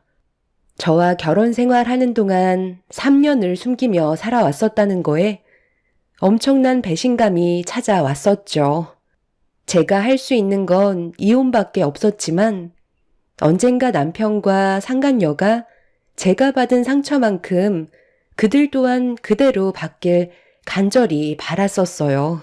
그런데 제 바람이 이루어진 건지 어느 날 부동산 일을 하고 있던 저에게 한 손님이 찾아오면서 온몸에 소름이 돋고 말았습니다.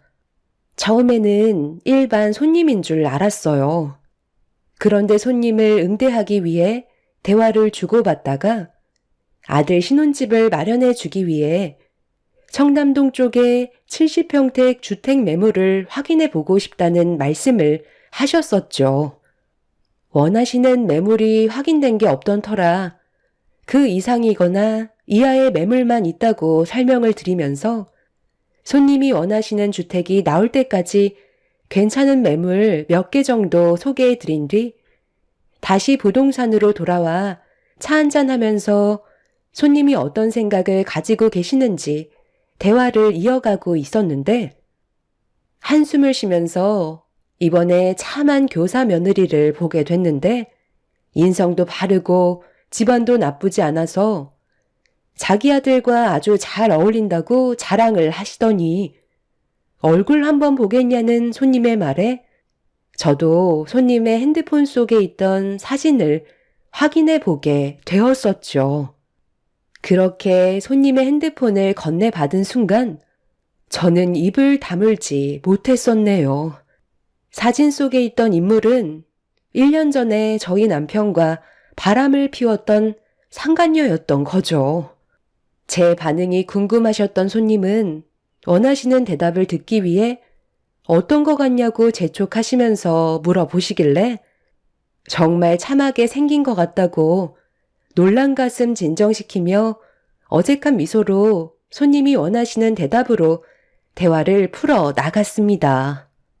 그때부터 상간녀의 예비 시모는 기분이 좋아지셔서 입에 모터를 단 것 마냥 상간녀를 아낌없이 칭찬하기 시작했어요.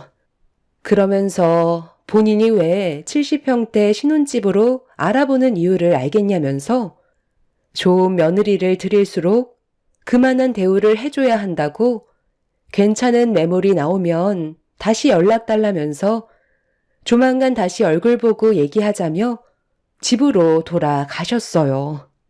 상당히 큰 충격을 받은 저는 다리에 힘이 풀려 의자에 털썩 주저앉았었죠. 상간녀는 작년에 남편과 평생을 함께 하겠다며 가정을 풍비박산 내놓고 1년 만에 남편이 아닌 상당한 재력가 집안을 물어서 새살림을 차리려 했다는 거에 어이가 없었습니다. 그날 퇴근하고 집으로 돌아가는 동안 정말 많은 생각을 했었죠. 상간녀를 어떻게 처리를 하면 좋을지 상당히 많은 고민을 했었습니다. 저는 상간녀가 전 남편과 어디에서 살고 있는지 알고 있기 때문에 어떤 상황인지 확인이나 해보려고 상간녀 집 앞에 차를 주차한 뒤에 시동을 끄고 주변을 살피면서 집안에도 불이 꺼져 있는 상간녀의 주택을 멍하니 바라보고 있었습니다. 그렇게 한참 동안 상간녀의 집 앞을 멍하니 바라보고 있는데 이게 뭐 하는 건가 싶더라고요. 어차피 전 남편과도 이혼을 했고 이제 더 이상 신경 쓰지 않아도 되는 사람인데 뭐가 미련이 남아서 상간녀 집 근처에 차를 세워두고 주변을 살피는 건지 제가 참 한심해 보였었죠. 그래서 서둘러 집으로 돌아가는 게 속 편할 것 같아 차 시동을 걸려고 하는데 갑자기 상간녀 집 앞으로 남녀가 서로 다투면서 걸어오고 있었습니다. 저는 순간적으로 몸을 숨긴 다음 그 사람들을 바라봤어요. 이건 우리는 이제 끝이라니까? 언제까지 질척거릴 건데? 내가 당신이랑 평생 함께 할 줄 알았어? 우리는 아주 잠깐 튀었던 불꽃에 불과했다고. 우리가 함께한 시간이 잠깐이라고? 이 집에 얼마나 많은 추억을 만들어 왔었는데 갑자기 헤어지겠다는 게 말이 되냐고. 내가 이유라도 알아야 되는 거 아니야? 우리 사이가 단순한 건 아니잖아. 얼마나 힘들게 이루어진 사이냐고. 나도 모든 걸 포기하고 당신을 선택했는데 이제 와서 갑자기 이러면 나더러 어떡하라는 거야. 그래, 단순한 사이는 아니지. 당신은 애딸린 유부남이고 나는 그런 유부남을 뺏어온 상간녀니까. 그런데 그런 꼬리표를 달고 사는 거 나는 원하지 않아. 깨끗한 남자를 원하지. 뒤가 더러운 남자와 평생을 함께할 자신은 없다고. 우리 처음 만날 때 내가 얘기하지 않았어? 언제든 헤어질 마음의 준비는 해야 된다고 몇 번이나 말했었잖아. 같이 지내는 동안만큼은 서로에게 최선을 다하자고 했었지. 평생을 함께 하자는 말을 하지는 않았었다고. 이제 그만 질척거려. 당신이 이러는 거 더욱더 정 떨어진다고. 서로 좋았을 때 헤어지는 게 좋은 기억으로 남겨진다는 거 당신도 잘 알면서 우리 이렇게까지 하지는 말자.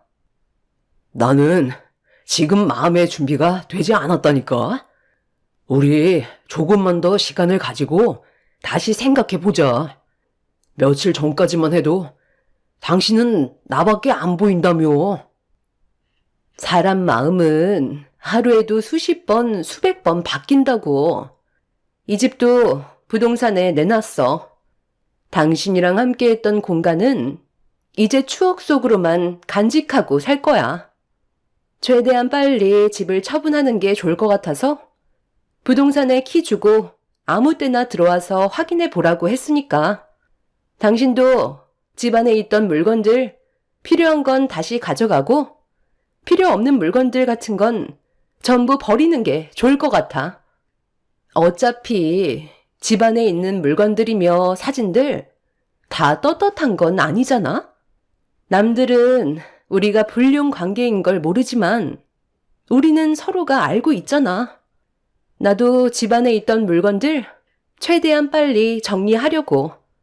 여기는 우리의 추억이 담겨 있었던 아지트였지만 이제 이런 짓도 그만해야지. 나도 나이 먹을 만큼 먹었고 정신 차릴 때가 된 것 같아서 제대로 된 삶을 살아보려고. 그동안 내 시간에 들어와줘서 고마웠어.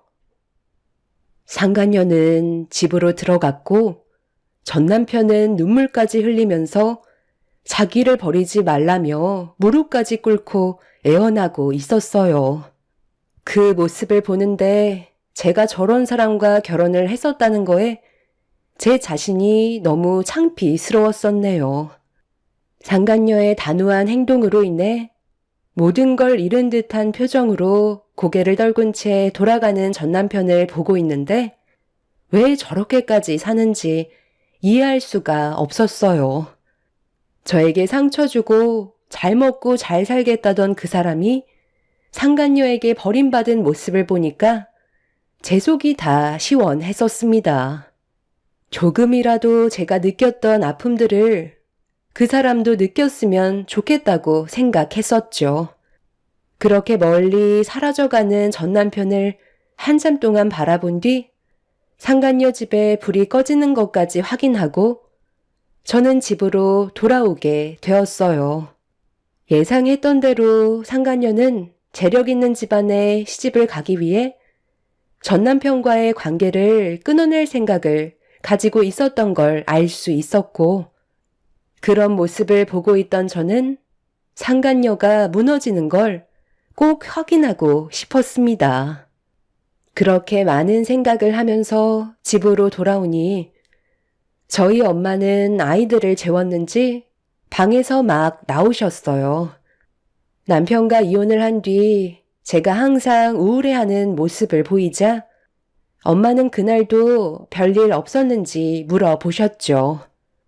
한동안 많이 힘들었었지만 그날만큼은 제가 받았던 상처들이 어느 정도는 씻어 내려가는 것 같아 오래간만에 얼굴에 미소가 띄어졌고 그런 저를 바라보시던 엄마는 제가 점점 이상하게 변해가는 것 같다면서 병원에 좀 가봐야 하는 거 아니냐고 걱정스러운 얼굴로 저를 바라보셨어요.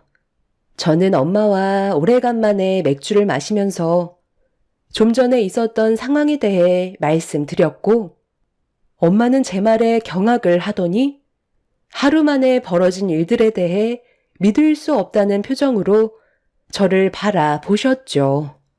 엄마는 전 남편이 당해도 싸다면서 상간녀도 절대 용서하지 말라고 오히려 저보다 더 흥분하셔서는 아이들이 자고 있는 모습을 볼 때면 너무 마음이 아프다고 상간녀는 꼭 벌을 받았으면 좋겠다는 말을 하셨습니다. 저 또한 상간녀가 행복하게 결혼식까지 가는 건 원하지 않고 있었어요.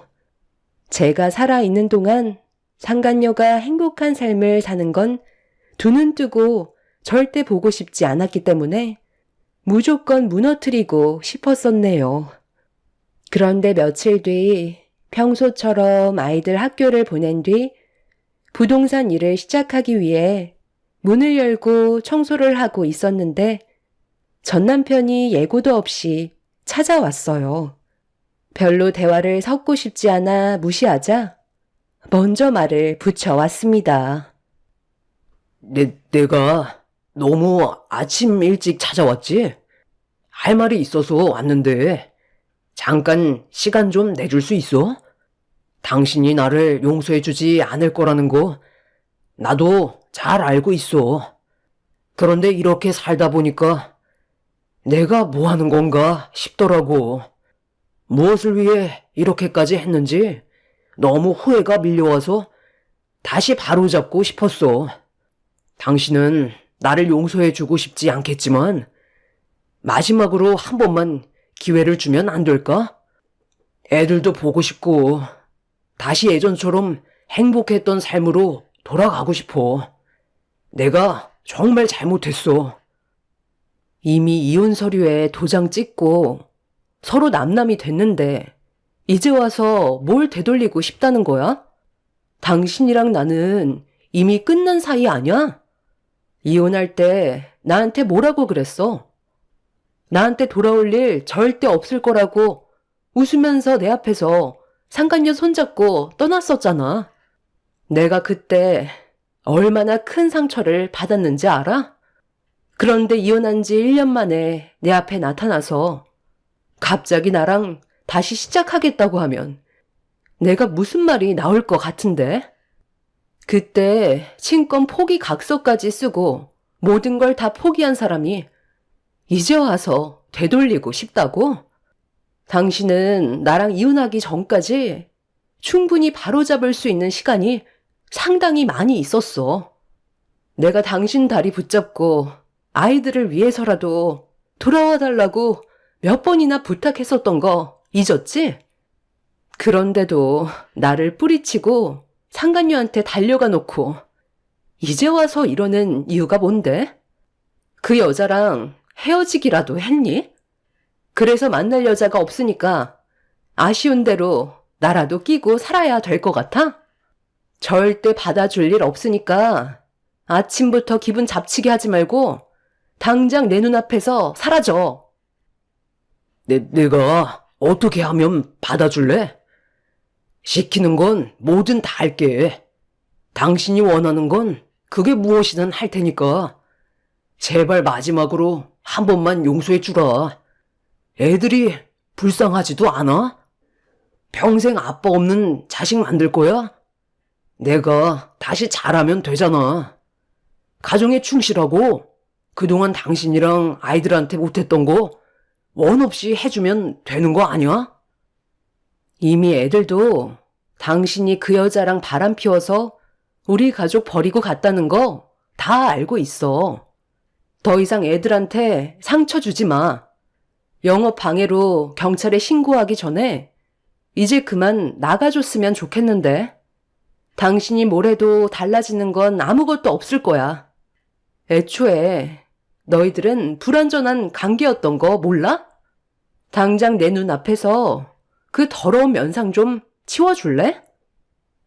저는 전 남편을 밖으로 밀치면서 부동산 사무실에 들어오지 못하게 했어요. 그런데도 전 남편은 계속해서 들어오려 하길래 화가 머리끝까지 올라와 버린 저는 바닥을 닦고 헹구던 대걸레 물통을 들어서 남편 얼굴에 냅다 뿌려 버렸습니다. 그제서야 억지를 부리던 남편의 행동은 멈췄고 곧바로 경찰에 신고하겠다며 액션을 취하자 남편은 나중에 다시 찾아오겠다며 급하게 도망을 쳤네요. 아침부터 전 남편의 얼굴을 보게 되니 일이 손에 잡히지 않게 되었고 아무것도 할 수가 없었습니다.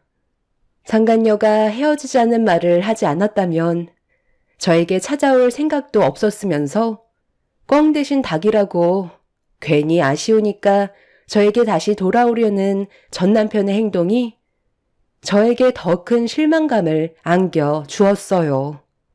그날 기분이 상당히 안 좋아져서 일찍 집에 들어가는 게 좋을 것 같아 부동산 사무실 문을 닫을 준비를 하려는데 상간녀를 며느리로 들이려는 예비 시모가 저희 부동산을 다시 찾아오셨고 괜찮은 매물이 나온 건 없는지 물어보시길래 저는 순간적으로 머릿속에 스쳐 지나갔던 상황들이 떠올라 기회를 놓치지 않고 이번에 특급 매물이 나왔으니 잠시 앉아서 기다려 달라며 차를 대접해 드렸습니다. 그리고 상간녀가 부동산에 내놨던 사무실에 전화를 해서 제 입장에 대해 상황 설명을 드렸어요. 저희 사무실과 멀지 않은 곳에 위치해 있던 부동산에 들려 상간녀가 집을 확인해 봐도 된다고 연락받았다면서 저에게 키를 건네주셨죠. 그렇게 다시 저희 부동산으로 돌아온 뒤 손님을 태우고 상간녀의 집으로 향하게 되었어요. 제가 차를 멈추자 손님은 매물을 확인하시더니 인상을 찌푸리시면서 이게 무슨 특급 매물이냐고 그만 차를 돌려달라고 하시길래 들어가시면 마음이 바뀌실 거라면서 손님을 설득한 뒤 함께 상간녀의 집 안으로 같이 들어가게 되었죠. 그렇게 현관문을 열고 발을 들이는 순간 눈앞에 펼쳐진 광경에 상간녀의 예비 시모는 집안에 걸려있던 사진들을 보고 경악을 하셨고 온몸을 부들부들 떨면서 저를 바라보시더니 뭐 하는 짓이냐고 버럭 화를 내셨습니다. 당신 지금 이게 뭐 하는 짓이야? 이것들이 전부 다 뭐냐고? 왜 나한테 이런 걸 보여주는 거지? 혹시 내 예비 며느리를 알고 있기라도 한 거야? 네, 아주 잘 알죠. 이 사진 속에 있는 남자가 저희 남편이거든요. 이런 사실을 숨기고 있었나 봐요. 여기가 저와 결혼했던 전 남편과 이 여자가 단둘이 3년간 사랑을 나눴었던 아지트였어요. 그런데 급하게 이 집을 처분한다고 하더라고요. 왜 그랬을까요? 모든 흔적을 없애야 뒤가 구리지 않잖아요. 여기 주변 집값 시세보다 상당히 싸게 나왔더라고요. 아지트로 사용되었던 집이니까 지금은 그 여자가 여기로 올 필요는 없는 상태죠. 저희 가정을 무너뜨리고 그 사람이랑 잘 먹고 잘 살겠다고 했던 저 사진 속 여자가 사모님 아드님과 결혼을 하기 위해 며칠 전까지 저희 남편과 만나오면서 이중 생활을 유지하다가 헤어짐을 통보했어요. 저는 그냥 넘어갈 수도 있었지만 사모님 집안에 피해가 가지 않게 해드리기 위해 이런 결정을 내린 거고 제가 받았던 상처까지 보여드리면서 저 여자를 무너뜨리고 싶었던 거예요. 솔직히 3년 동안 만남을 가졌다는 건 저희 남편과 저 여자가 서로에 대해 모르는 게 없을 정도로 깊은 사이였다는 거 말씀 안 드려도 알 수 있으실 거예요.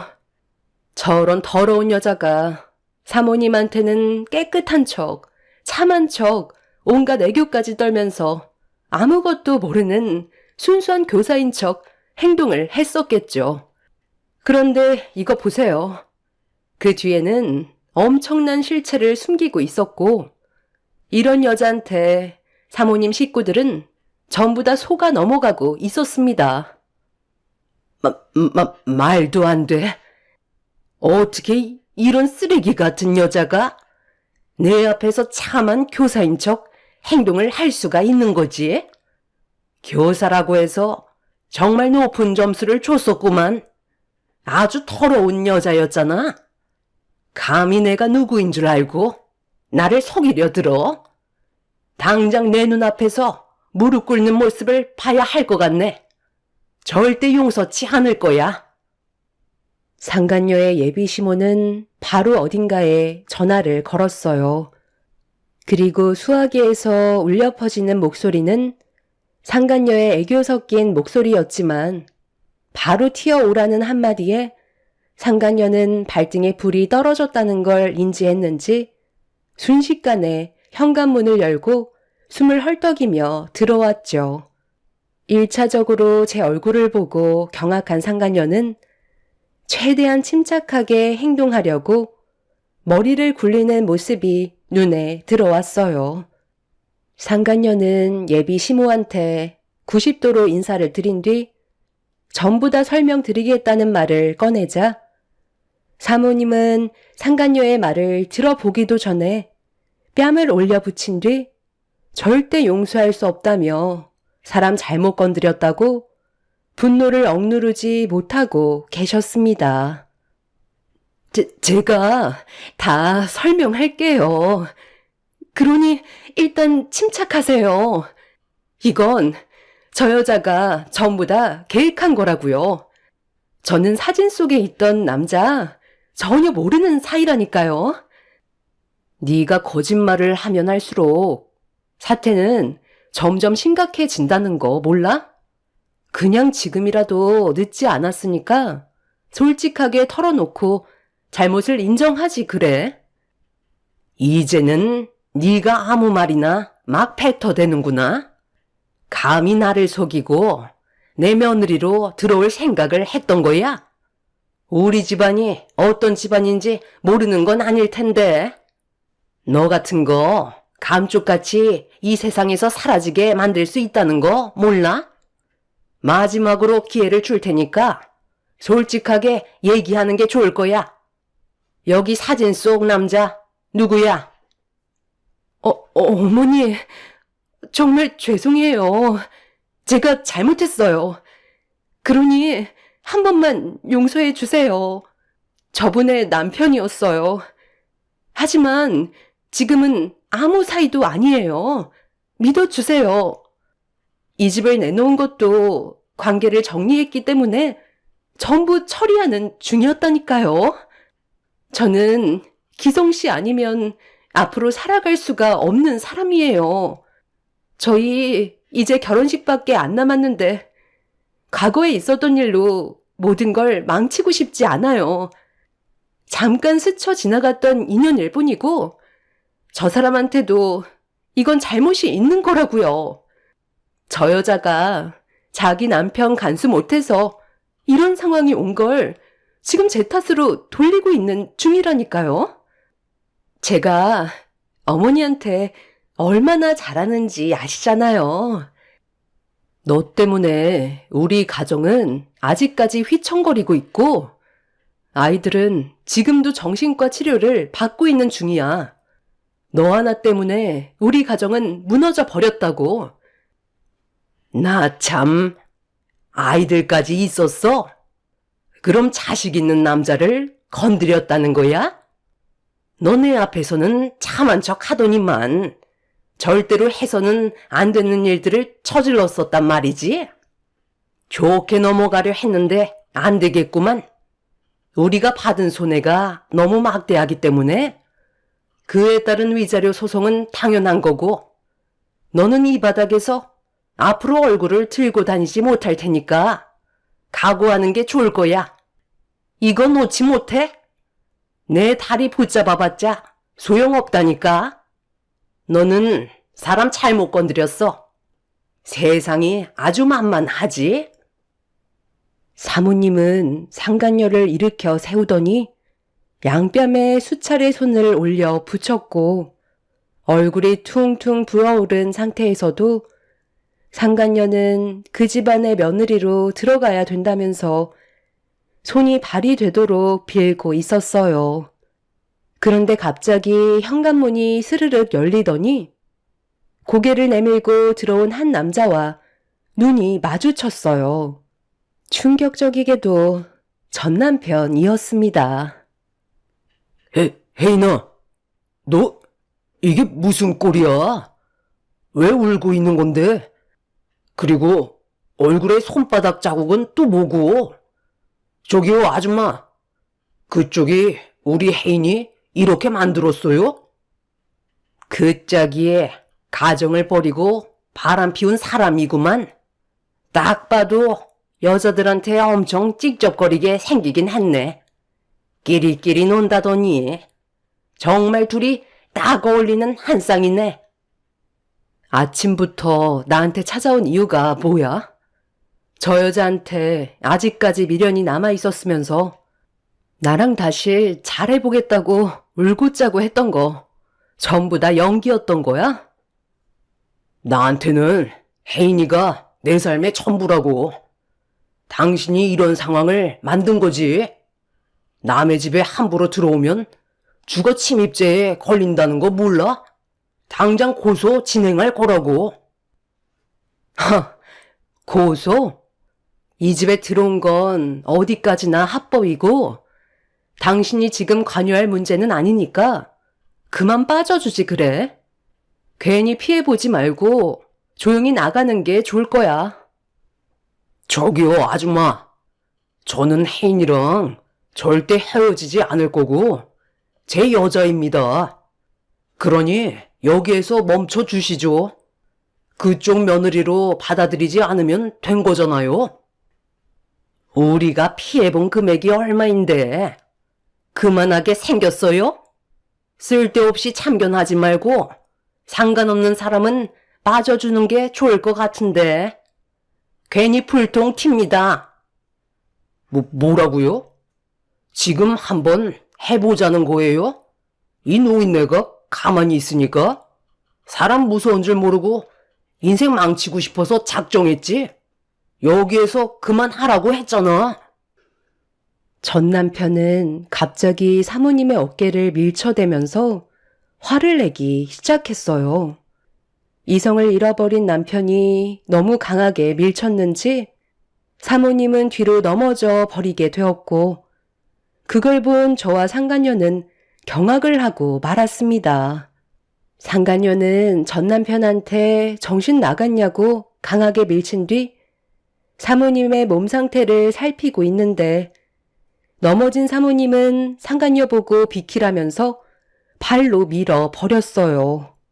그리고 넘어진 몸을 일으키더니 어딘가에 전화를 걸었고 잠시 뒤 덩치 있는 사람들이 상간녀의 집으로 우르르 몰려 들어왔습니다.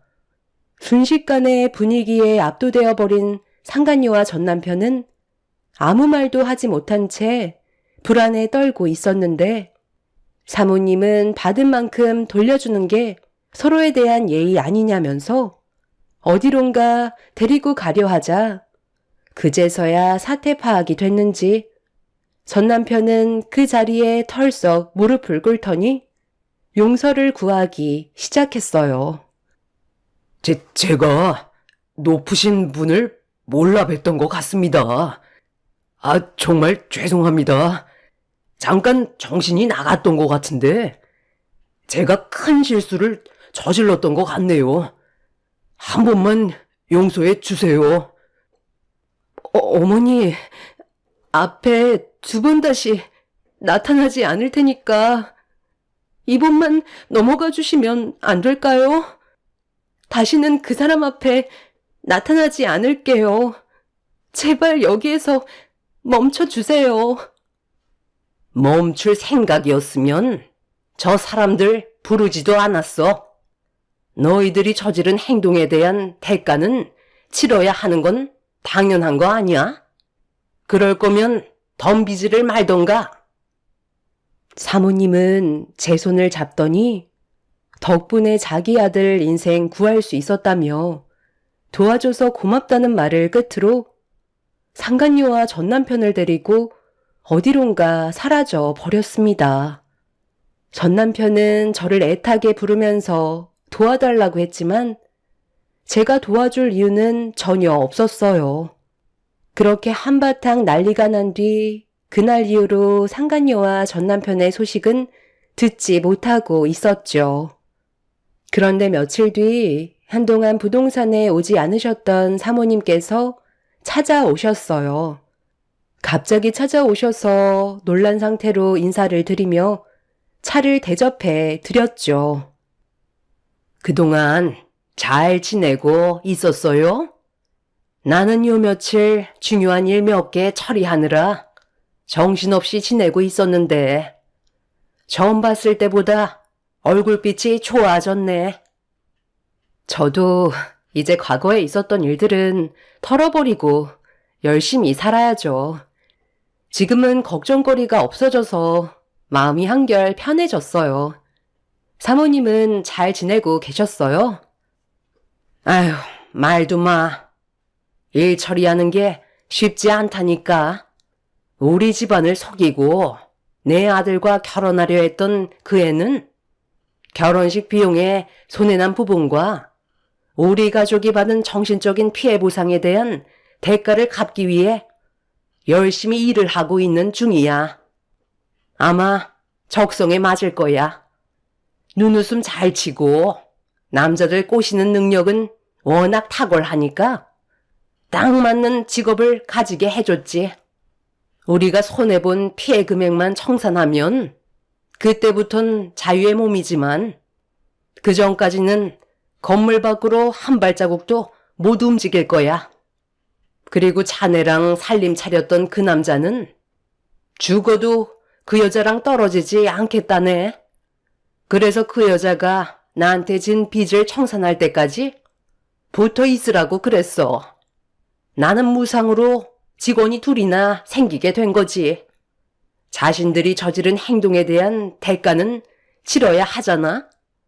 그리고 덕분에 내 아들 인생 구해줬으니 나도 그만한 보답을 해주고 싶어서 얼마 되진 않지만 아이들 키우는데 도움 좀 될 것 같아서 좀 챙겨왔으니까 부담 가지지 말고 받아줬으면 좋겠어요.